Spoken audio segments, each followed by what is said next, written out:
Professor Nader Saeidi, Professor of Bahai Studies at UCLA in Los Angeles. I'm so happy that we're able to talk. We've had conversations over this past year that have been fascinating and gripping for both of us.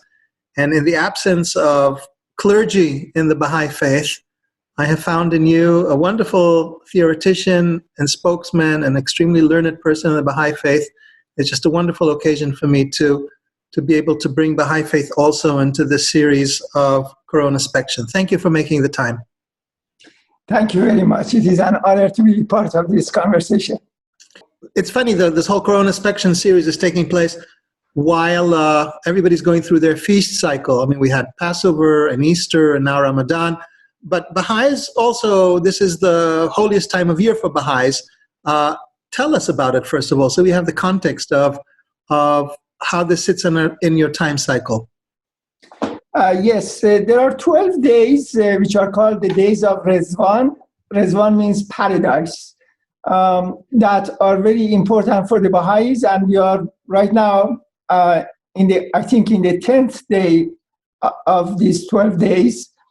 And this happened in April to May of 1863.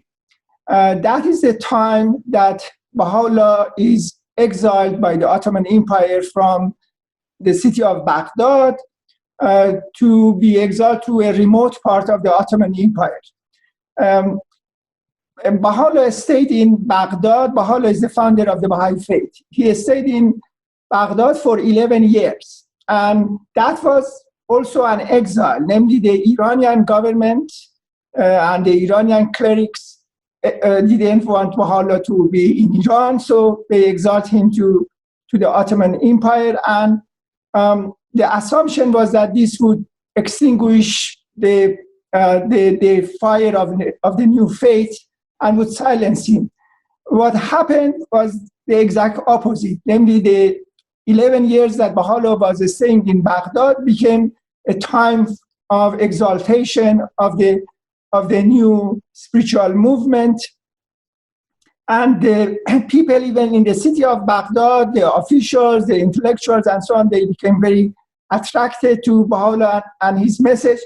And for that reason, the Iranian king, Nasiruddin Shah, at that time, he became afraid, and he wanted to make sure that Baha'u'llah would be exiled to a remote place in Ottoman Empire, which would not be close to Iran, because Baghdad was very close to Iran, and a lot of Iranians would go to that place. So they pressured the Ottoman Sultan to exile again Baha'u'llah, and Ottoman Sultan resisted that, but then it changed. The new Ottoman Sultan, Abdul Aziz, he was more sympathetic to the intolerance of Iranian regime, and so he issued the decree that Baha'u'llah would be exiled. So when this happens, Baha'u'llah stays outside of Baghdad in a garden that he rents for 12 days so that people can come and say goodbye, and because he was extremely popular by all people in Baghdad. And these 12 days are defined as the times of Rizwan. What is important is that, and this is really a good accident because it is relevant to the question of the new virus that we are going to discuss, because this time was apparently the time of defeat, namely that Baha'u'llah is defeated and the forces of reaction has become victorious against exiling him to another place and forcing him to live to a remote place. What Baha'u'llah did was to turn this apparent separation, this apparent defeat, into victory, into reunion. And so this is the time that God decides, from a Baha'i point of view, that Baha'u'llah now has to declare publicly his message and his station as bringing a new religion with the message of universal love to humankind. And so during these 12 days of Rizwan, what Baha'u'llah did was that he declared for the first time in a manifest public fashion of his new message, and the fact that in his judgment the day of God has started on that day. So it becomes the day of absolute reunion rather than remoteness and separation, and a culture of universal love, which was the essence of the message that he was discussing, becomes the response to this oppression. Oppression is not responded by hatred or by acts of revenge, but by removing the culture of hatred and culture of intolerance, which creates the real victory in the long run against the forces of oppression. This is very important for me because Rezvan, therefore, for me becomes a symbol of how we can turn affliction, challenges, suffering into victory, into opportunities for creative, positive response. And I think this is very much relevant to the situation that we find ourselves in the world. The whole world really is in a sort of despair. We went from a culture of absolute arrogance, humanity, to some extent to a culture of hopelessness and despair. And this is partly because humanity, from a Baha'i point of view, has lost, to a large extent, spiritual consciousness. And from a Baha'i point of view, what we need in the world is the renewal and re-emphasis on this spiritual consciousness. This spiritual consciousness rejects the previous sense of arrogance that we humans have developed increasingly, namely too much trust in our technology, in our own science and our control of nature and the logic of desire and economic well-being and so on. And at the same time, it would reject this logic of fear and hopelessness and despair. So from a Baha'i point of view, really what we have to remember is that everything is interconnected and that we are not alone, that God is with us. God is intimately with us, but we are in our consciousness forgetful of our true identity. And that means that we are one with all reality. All beings from a Baha'i point of view are reflections of divine attributes. And so everything is a mirror, whether it is nature or humans, which are reflecting divine attributes. Therefore, everything is interconnected and everything is interdependent and everything is one. So the implication of a spiritual consciousness is that we are never alone, that we are connected with everybody, that everybody and everything is present within us, and we are present within others, which is really the logic of love. Love means recognition of others within yourself and yourself within others. So the spiritual consciousness, for me, creates this approach in which we don't look at life as isolated, fragmented moments, when each moment's purpose is realization of a particular selfish desire, a particular hedonistic dynamics. When we look at the world in this way, namely in a non-spiritual consciousness, life becomes a set of isolated, separated moments, and the moments are all have one goal, and that is selfish realization of selfish desires, pleasure. In this sense, then the concept of mortality becomes this threatening idea and the source of all fears that we would have. And life ultimately becomes absurd because the only thing which is realization of this desire, but the moments are fleeting and we will die. And therefore there is a pleasure, but the pleasure is really like the pleasure of a person who is preparing himself for suicide. namely at the moment of preparation for one's own suicide, which is the result of despair and depression. But because the person knows that he's going to get rid of the situation, has a sort of happiness. This fleeting appearance of happiness is really the happiness of that hedonistic culture. So for Baha'u'llah and Baha'i faith, the spiritual consciousness requires that we understand that within each moment there is eternity, that within each finite there is infinity, that everything is connected, everything is related to each other, and everything is reflection of God. And in this sense, then, the true happiness, the true joy, would be the realization of spiritual potentialities, connecting to others, helping others, even sacrificing oneself. And therefore, death or mortality, instead of being something which is the destruction of everything, really becomes an illusion.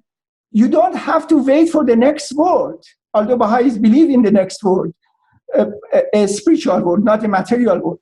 But for the Baha'is, even within each moment right now in his world, there is the spiritual world, there is infinity. And for that reason, the point is that we try to go beyond the appearances and to understand this logic of true reality, which is infinite, which is a spiritual. So I talk already too much, but from a Baha'i point of view, really a spiritual consciousness is a consciousness of hope, of hopefulness.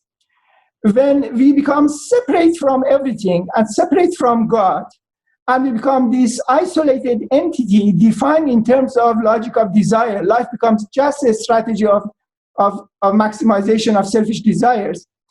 In this situation, then despair always comes. The hopefulness is the product of a form of orientation in which we understand the presence of God with us, with the world. And therefore, even history becomes an arena, a stage in which potentialities, the spiritual potentialities of humanities are going to be progressively manifested. And so what we see, despite afflictions, despite sufferings, what we would see is this ultimate promise and this ultimate hope.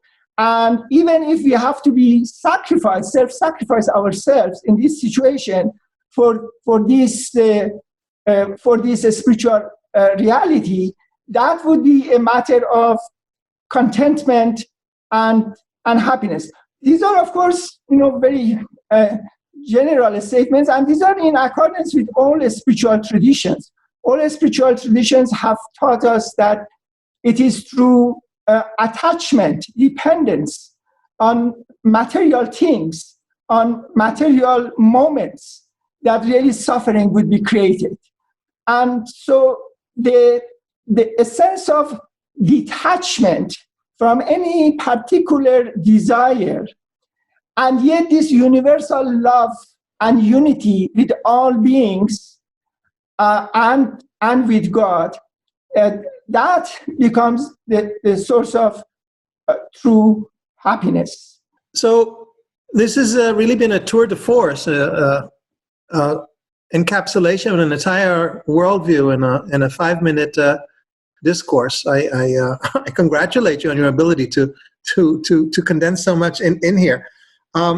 So can we take a moment to look at how these different themes find expression in the present moment of the corona crisis? The one thing that's obvious is not to despair and not to fear, because there's something higher. But what other expressions of this composite worldview are relevant for appreciating and coping with the present moment? Well, I think one of the issues that we are all grappling with is the sense of solitude that we are, in a sense, forced to have it. And this can be looked in varieties of fashion. We can look at it as a stage of loneliness, And that, of course, means despair and helplessness and sorrow. But we can also look at it in a different fashion. Again, the spiritual consciousness becomes very relevant for understanding these new possibilities. It is possible to look at solitude as an opportunity to return to the self. In normal routine life, all religions teach us that we should have moments of meditation, of reflection, we should have prayers, or we should engage in fasting. These are the moments that we put into parentheses the routine of life. And so we withdraw from the noisy crowd and routine of life. But the purpose is not loneliness. The purpose is to make sure that we would be in touch with the truth of our own reality, a reality that might be lost and forgotten in the noise of everyday routine of the crowd, in the practical orientation that we are forced to have to some extent in life.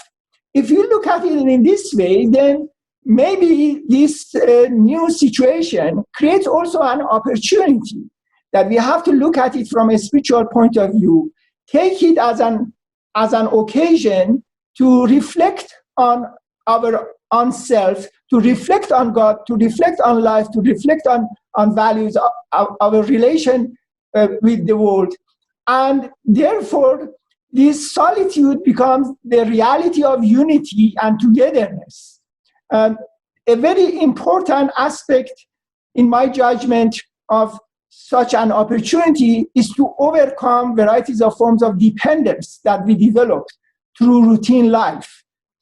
Through everyday life, we become dependent on all these habits that we develop in life.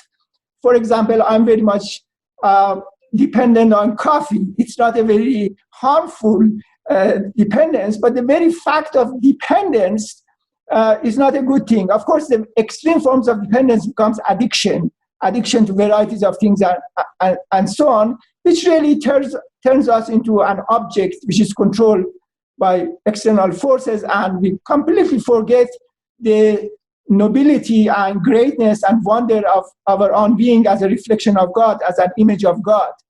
And the opportunity that is created at this moment is that we can become partly independent from a number of routines and habits and so on. And that means increasing strengths.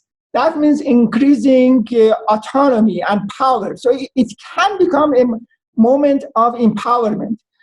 Baha'u'llah, in his hidden words, asks us that every day we engage in what he calls taking into account ourselves.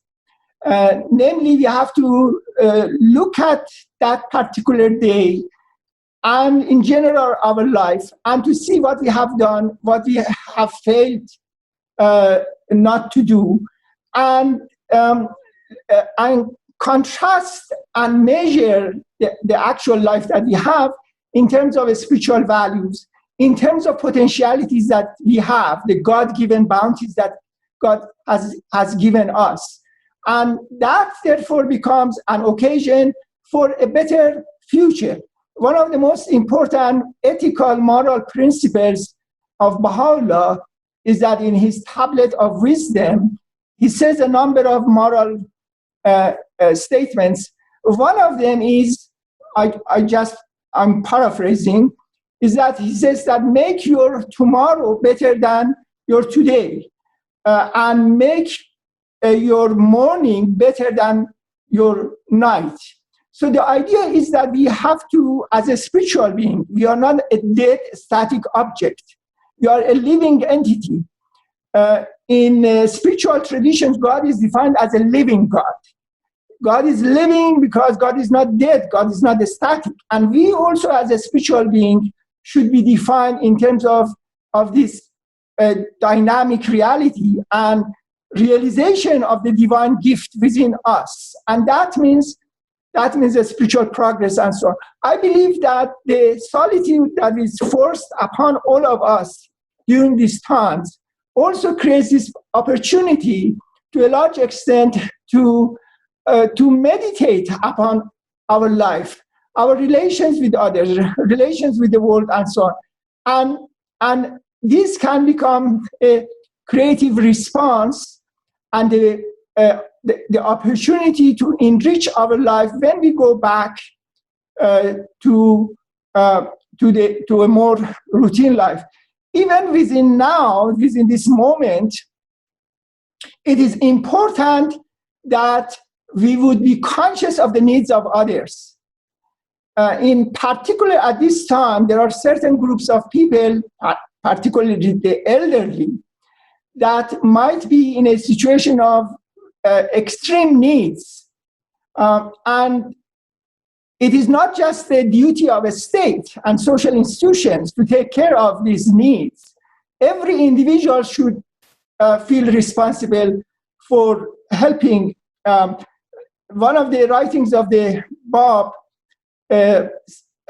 discusses and says that when you are asked a question, you have to respond.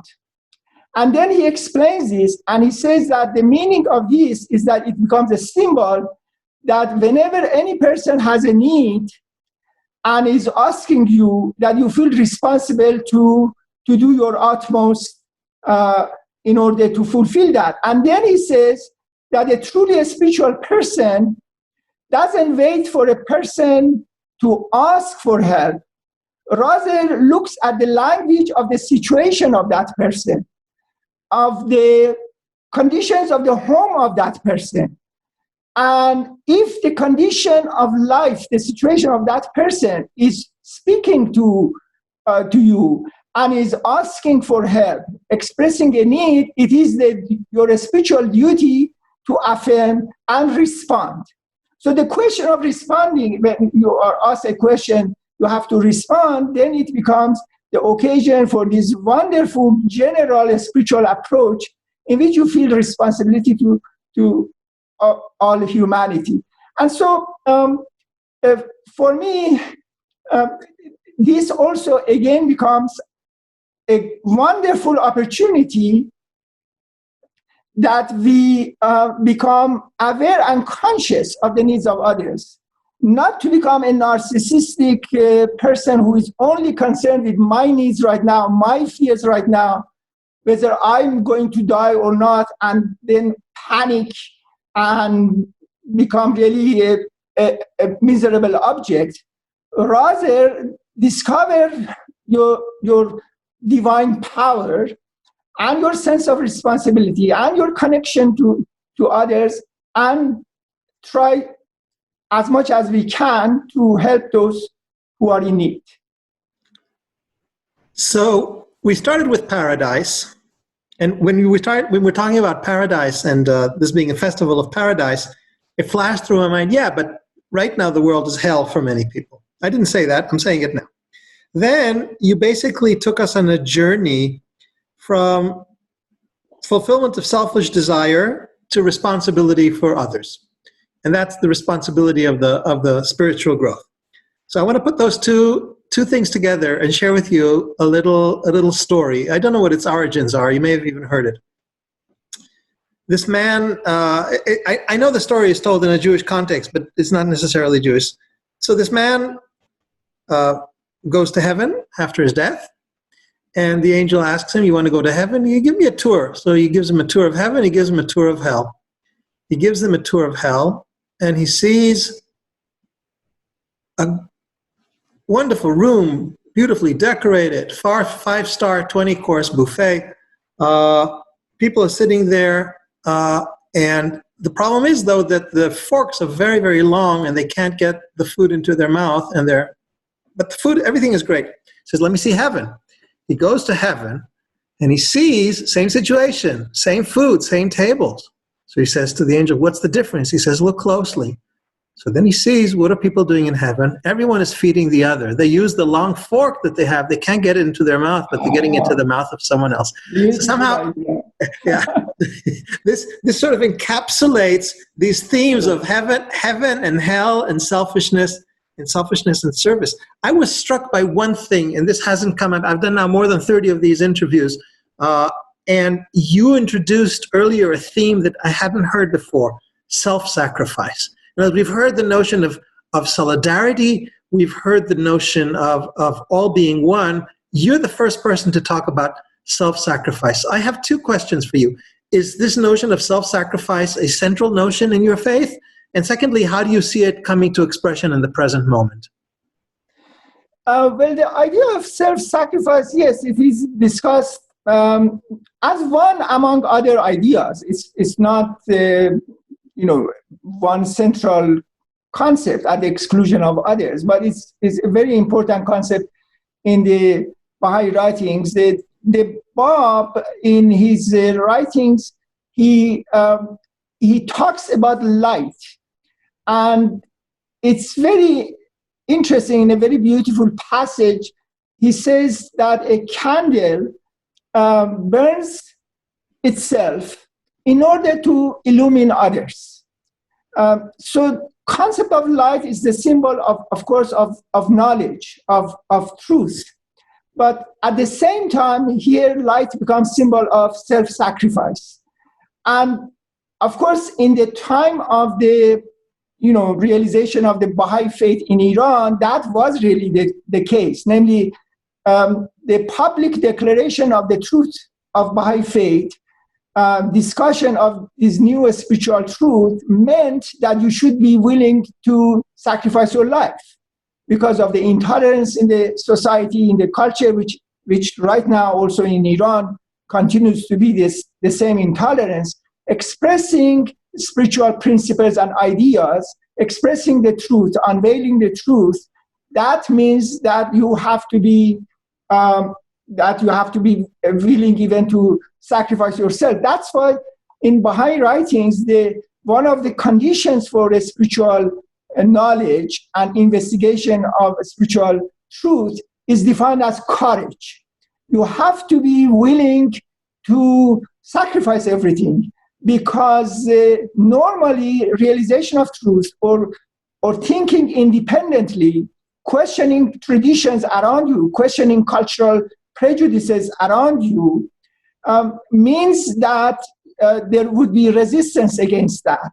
And so if you want just security and happiness and comfort, then of course conformity to prejudices around you would make sense. But if you are concerned with truth and independent investigation of truth, then you have to know that many times asking the right questions and searching for truth might mean that the whole world would resist you and would condemn you in varieties of fashions and so on. So this connection in the Bab, when the concept of truth and the concept of self-sacrifice becomes connected, is very interesting. Abdul Baha, in his writings, he gives the example of a seed. That a seed, when it apparently disappears, when it is planted in the soil, it apparently sacrifices itself. So in appearance, it no longer exists. But in reality, this self-sacrifice means realization of a tree, realization of a big plant, which in turn would create thousands and thousands of new seeds. So you continue to survive and you continue to live. You are not dead.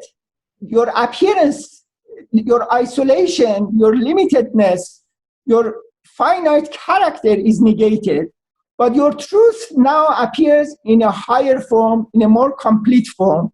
And as I mentioned in the beginning of this discussion, the spiritual consciousness from a Baha'i point of view is a consciousness of hope. And even in history, it sees this hope.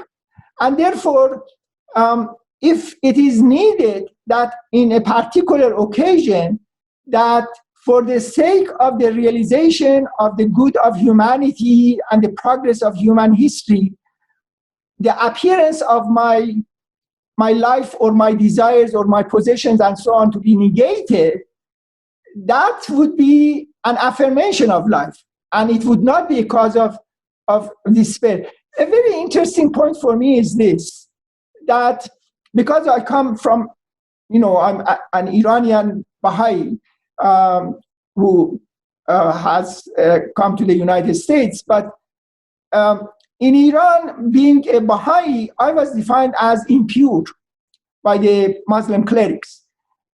So I am polluted and polluting. So if a Muslim would have any communication touching a Baha'i and so on, becomes polluted. And so this is culture of avoidance of others, censorship and avoidance of others. Now, it is very interesting for me, coming from that background, that in the present situation, I see that the whole idea is that people should avoid each other. And people should avoid each other because they might be infected.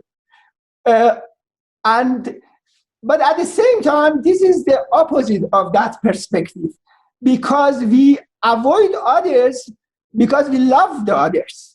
And we don't want to infect others. And we want to affirm the life for everybody. And we have a universalistic orientation. It's not one group of people that to avoid. So it's, in a sense, the inversion of that idea. The only concern that I have is that we have to remember this. When we avoid others, when you walk in the street, for example, and you have to maintain certain distances and so on, and then you see that you are coming together from opposite sides and you are close to each other, at least one of them avoids and goes a different route. We have to remember that we do this out of universal love, out of respect and love for others. Because if we don't remember this, it is very easy that we develop the opposite perspective, to go into the habit of seeing others as plague. And habitualization of this negative tendency is very, very bad. So for a spiritual consciousness, for a Baha'i, the other is the heaven. We talked about heaven and paradise and so on. Sartre says that hell is the other. And regardless of the content that he's discussing, from a Baha'i point of view, the other is heaven. The other is a reflection of God, is the image of God, as it is mentioned in the beginning of Torah and all sacred scriptures. So this unity and consciousness of solidarity with all beings and so on, that is the realization of heaven, not isolation, not selfishness, not despair, not narcissism, and so on. So my hope is that in avoiding others, we always consciously remember the fact that we avoid others without discrimination because we love them, because we are affirming the nobility of life for everybody. And to be on guard that this does not develop and to be degraded into a habit of looking at others as a threat, as a disease, as a plague. So important. If I go back to the thought before, I was asking myself, who are the people who are sacrificing for others today? It seems to me that it's not necessarily the religious people; it's the medical people, the people who run the risk of becoming infected, sometimes operating without adequate protective gear to save the lives of others. So they're the heroes of the situation in all the countries. Who is being applauded? It's always the doctors, and really, you're providing in your discourse a rationale to appreciate even more the people who have emerged in this situation as the great heroes.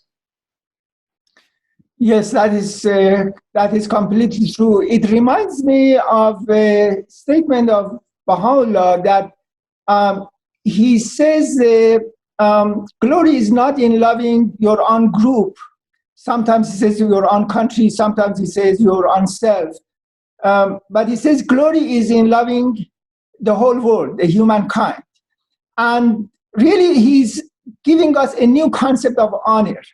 And honor traditionally was identification with a particularistic group. And love and even self-sacrifice, tragedy, for example, in Greek tragedy, really is ultimately a particular situation that a hero sees that in order to affirm the interests of the group, has to sacrifice himself, usually himself, sometimes herself. But this concept of honor really is accompanied with hatred of other groups.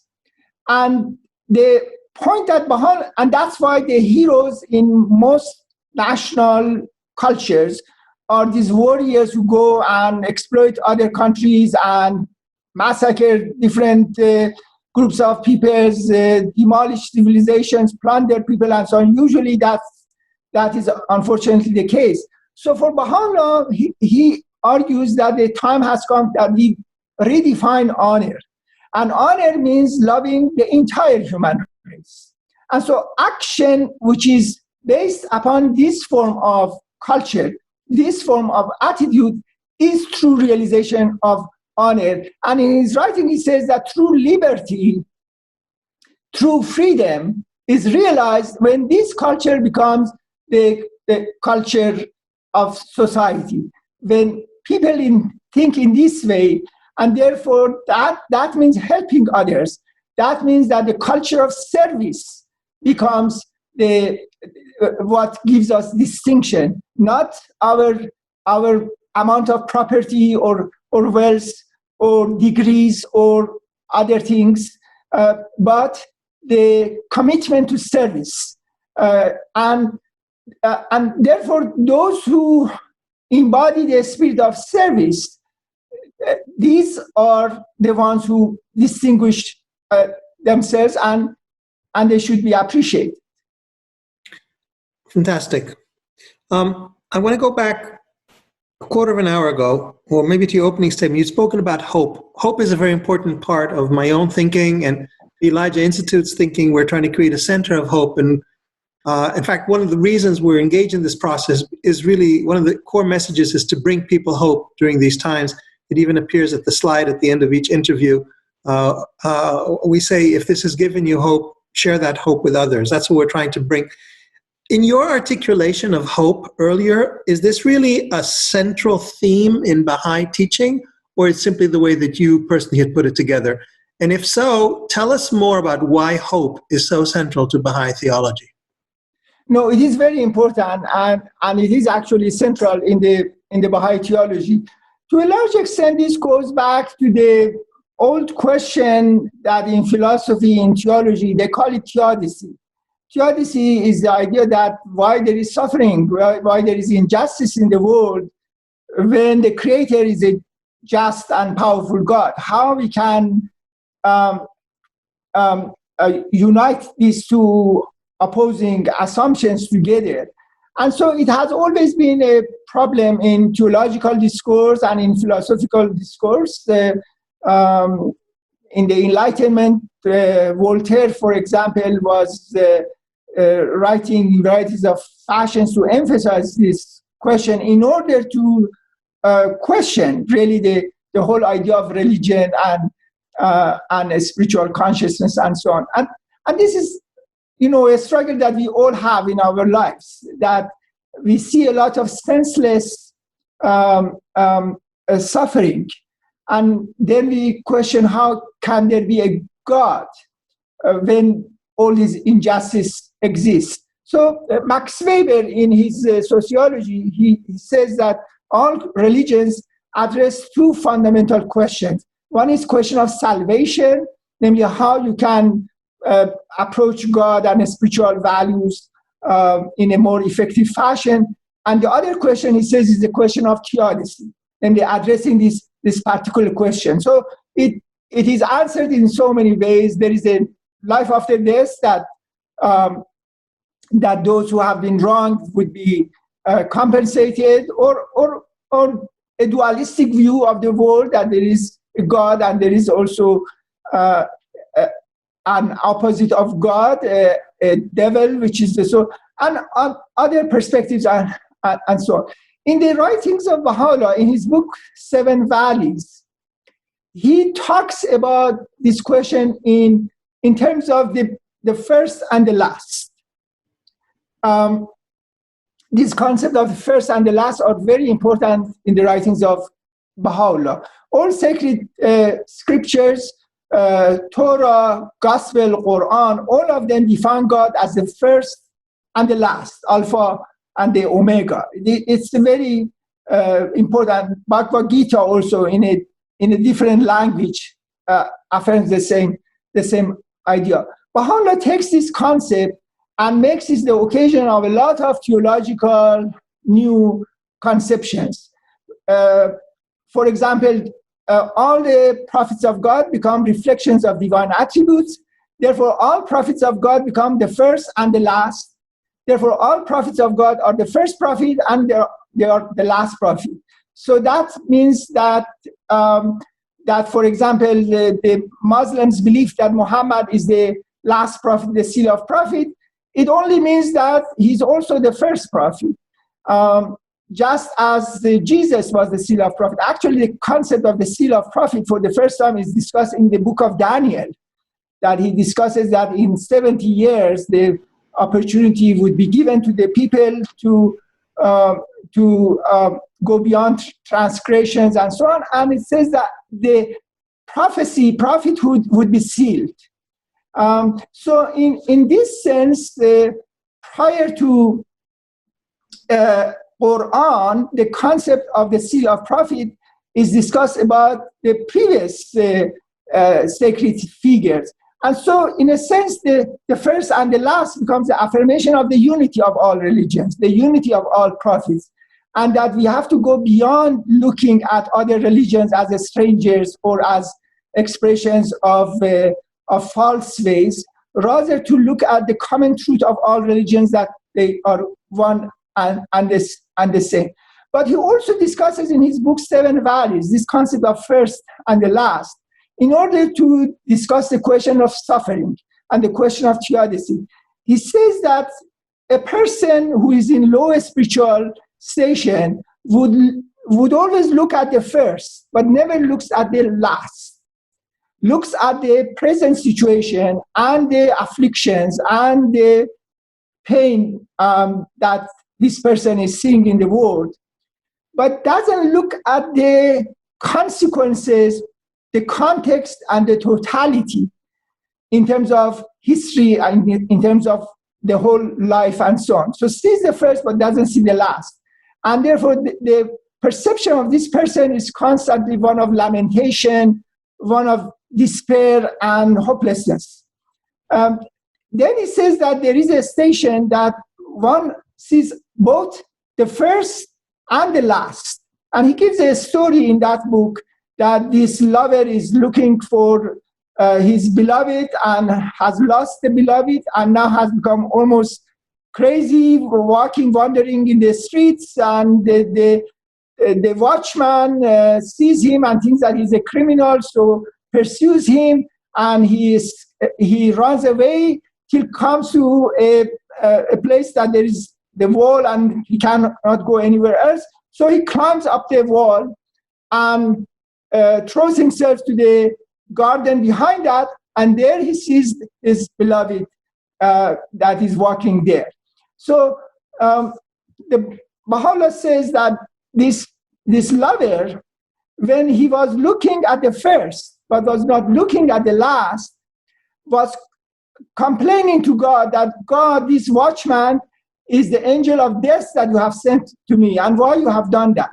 But Baha'u'llah says that if he could see the last at the same time that he was seeing the first, then he would understand that there is a wisdom in this, and that he would be thankful, and gratitude would be his normal way of approaching life.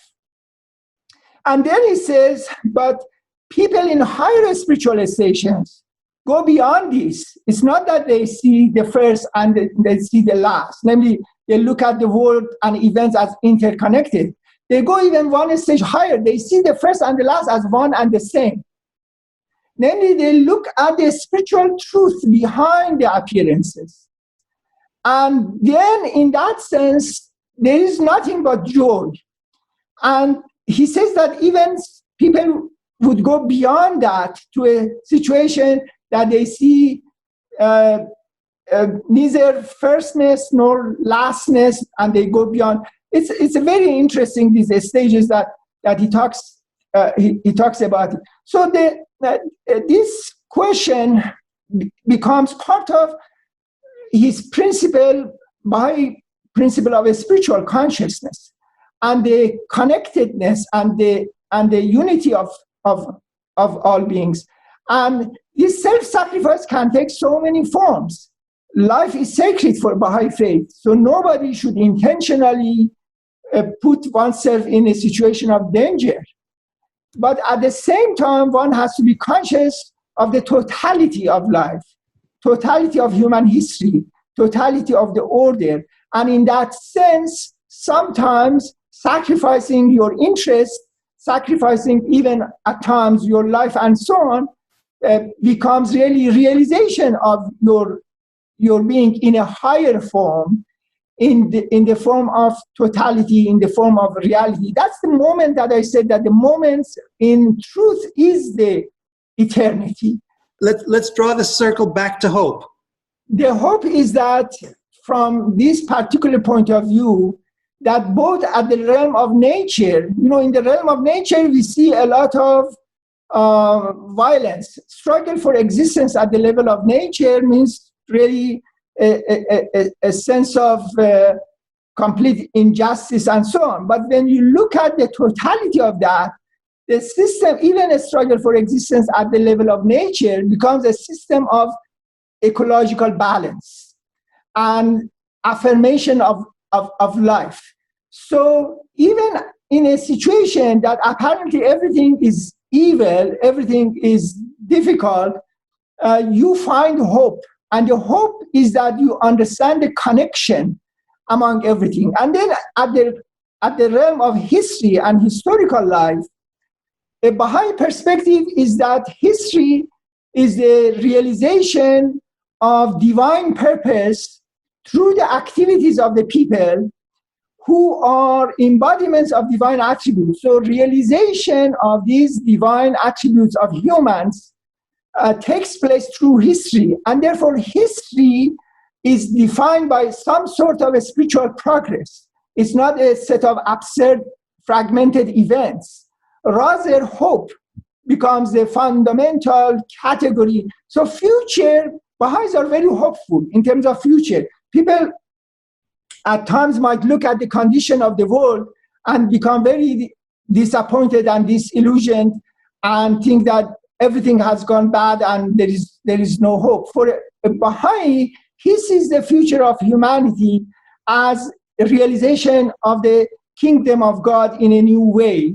And despite ups and downs, Baha'is believe that there is a God and there is a meaning in the world, and history is towards that realization. So hopefulness is a fundamental aspect of Baha'i consciousness. In his hidden words, Baha'u'llah says that I am intimately with you, but you have lost your trust in me. And then he says that, I am paraphrasing, it's not the exact statement. And then he says that the sword of your transgressions has severed, has cut the tree of your hope. So hopefulness is ultimately related to the fact that God is with us, that God has not left us alone, that the world is a sacred place. History is a sacred place. And our role in this process is realization of our spiritual potentialities through connecting to others, serving others, and trying to bring spiritual mutual understanding and love in the world. So despite the present situation, for example, that we are in a very difficult condition right now, a Baha'i, on the basis of the ideas of Baha'i faith, sees this one step towards ultimate victory, towards optimism, sense of empowerment, a sense of hope. These are necessary aspects of Baha'i consciousness. Let me finish this whole discussion with one final comment. It is very important that afflictions, difficulties by themselves do not create real suffering. Real suffering is created when afflictions, difficulties are senseless. It is a sense of meaninglessness of the events which make them intolerable, which makes them really painful. And this is very, very important in the context of the discussions that we had, that every difficult situation and challenge, including the present situation that we have, if we look at it as totally a materialistic, fragmented event among others and so on, which is rejection and threatening our desires, our attachments, our wealth, and even our life, and so on, then it becomes very difficult. But if we understand that everything is interconnected, that this is one stage in the development of humanity, that it might actually create, despite the sufferings which are real, but it might bring a new awareness and a new consciousness of unity to make us a little bit more humble. This arrogance that we have developed, make us a little bit more humble, to make us to appreciate the other human beings. You know, we feel very deprived right now, but the fact is that for me personally, the greatest lesson of this event is that how much beautiful bounties God has given us that we ignore them. The mere fact that I can go to a coffee shop and sit down and have a coffee, or to, call a friend and we meet in a coffee shop and talk with each other, and so on. These things we used to take them for granted. The fact is that they are these beautiful bounties that God has given us. Instead of feeling deprived, instead of feeling that everything is bad, I think this situation has created the opportunity for us to become conscious of the need to be thankful to God. Gratitude for all these beautiful things that God has given us, which normally, routinely, we ignore them. We only concentrate on what we don't have, and we ignore every bounty that God has given us. So I'm hoping that this situation helps us to become more thankful and to appreciate the other. We all miss other human beings in a more concrete interaction, and to understand the unity of all of us, and also to look at our bodies as this sacred temple of God, and for that reason to take care of that. We see that now those people who don't take care of their bodies, they become more susceptible of dangerous outcomes, and therefore we have to respect life, others, reality, including our own body. And so this, in my judgment, makes this challenge and afflictions a meaningful event. And when there is meaning, then it doesn't become so intolerable, so unbearable. And we can go through these difficult times, but with a sense of power, joy, optimism, readiness for new challenges in the future. Nader Saeidi, you've been an inspiration. May you inspire many. and may you continue to grow towards that great hope that you spoke about. Thank you very much. Thank you very much for the opportunity.